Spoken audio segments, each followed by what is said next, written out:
Me reuní con Guillermo Rivera, un político de la vida nacional.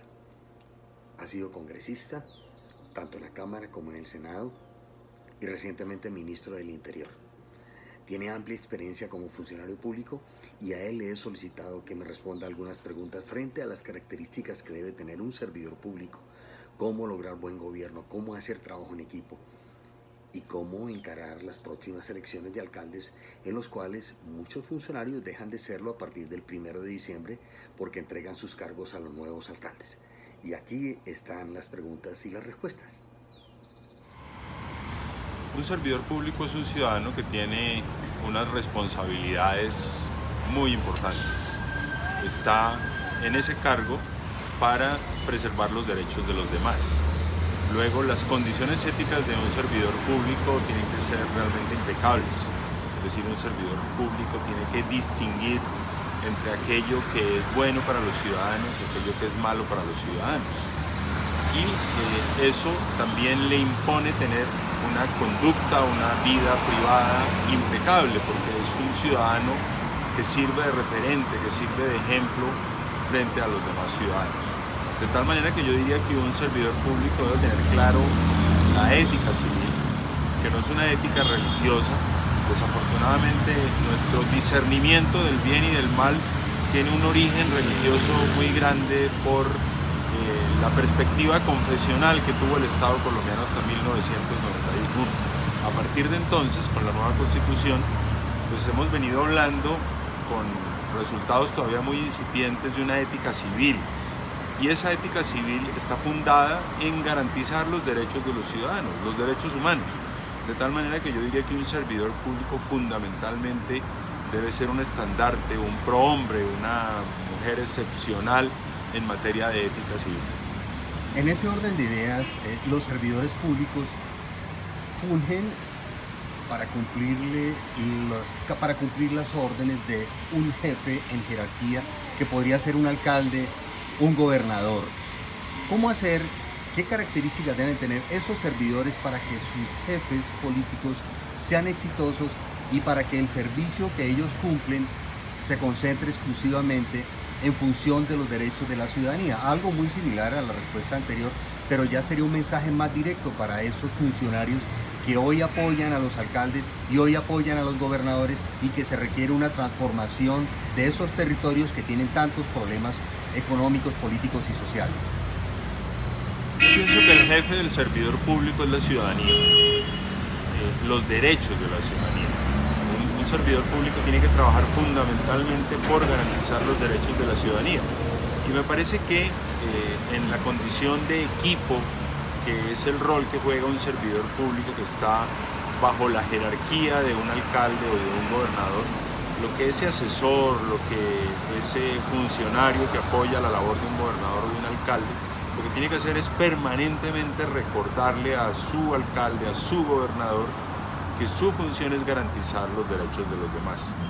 No se trata solamente de que quede muy bien, de que deje una muy buena imagen el alcalde o el gobernador, sino que los ciudadanos tengan sus derechos salvaguardados por cuenta de la actuación de un gobernador o de un alcalde. Me parece que esa es la perspectiva que debe tener, por ejemplo, un secretario de despacho, un asesor de despacho, bien sea de un gobernador o de un alcalde.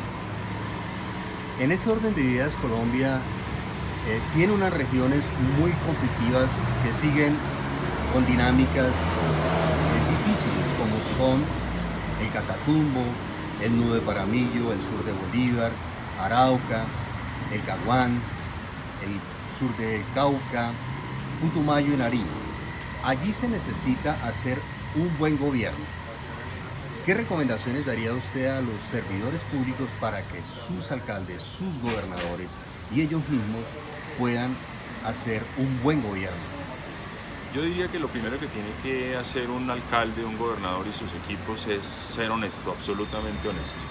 Cumplir a rajatabla los mandatos legales, darle vida a los mecanismos de transparencia, de pluralidad que existen en las disposiciones que rigen sobre todo la contratación.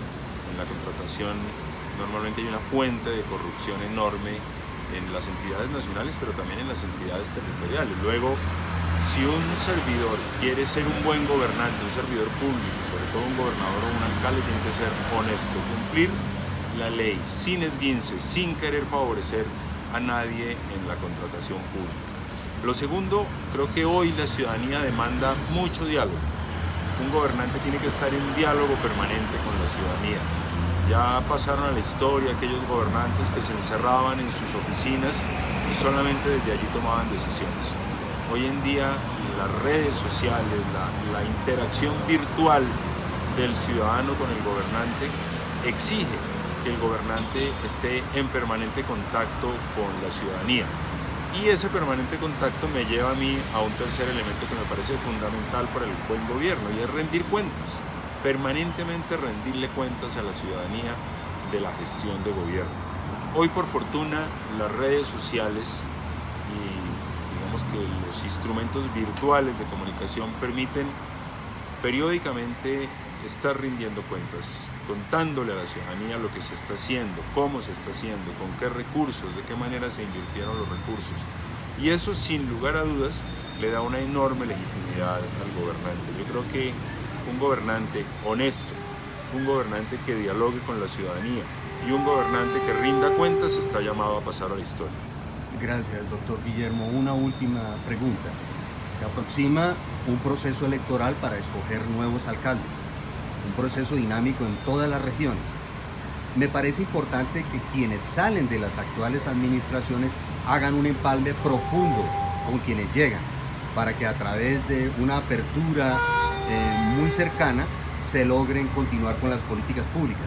¿Qué recomendación haría usted a los funcionarios que de alguna manera seguramente dejan sus cargos a partir del 1 de enero y llegan nuevos funcionarios? ¿Cómo hacer un empalme para que se consolide una política pública de largo plazo? Pues es fundamental que se haga un buen empalme, sobre todo porque las personas en los cargos públicos somos transitorias, las instituciones son permanentes. Y una de las peores cosas que le pasa a la administración pública es que quienes llegan a ella tengan lo que se conoce como el complejo de Adán, y es pensar que con ellos se empieza y termina todo. Realmente en la administración pública todo surge un proceso, y en la medida en que el gobernante que está terminando su periodo le haga una buena entrega a su sucesor, pues está ganando, porque eso, digamos, permitirá en gran medida que sus políticas continúen, que los programas que dejó diseñados, que están en trance de ser ejecutados, se sigan ejecutando. Y para quien llega también es muy importante, porque pues le va a corresponder ni más ni menos que inaugurar obras, que finiquitar muchas metas, muchos objetivos que su antecesor quizás no logró cumplir. Luego, hacer un buen empalme me parece que es muy conveniente, tanto para el mandatario saliente como para el mandatario entrante.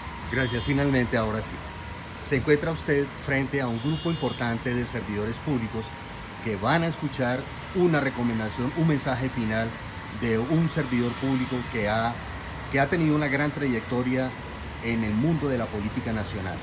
¿Qué mensaje final le dejaría usted a esos funcionarios públicos?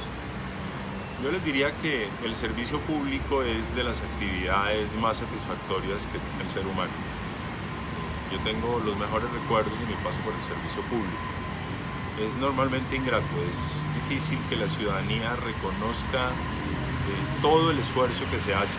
La ciudadanía normalmente no sabe que los servidores públicos tenemos muy poco tiempo para estar con nuestras familias, que tenemos muy poco tiempo para el descanso, para el esparcimiento, que estamos permanentemente entregando nuestro tiempo y nuestras energías al bienestar de los demás.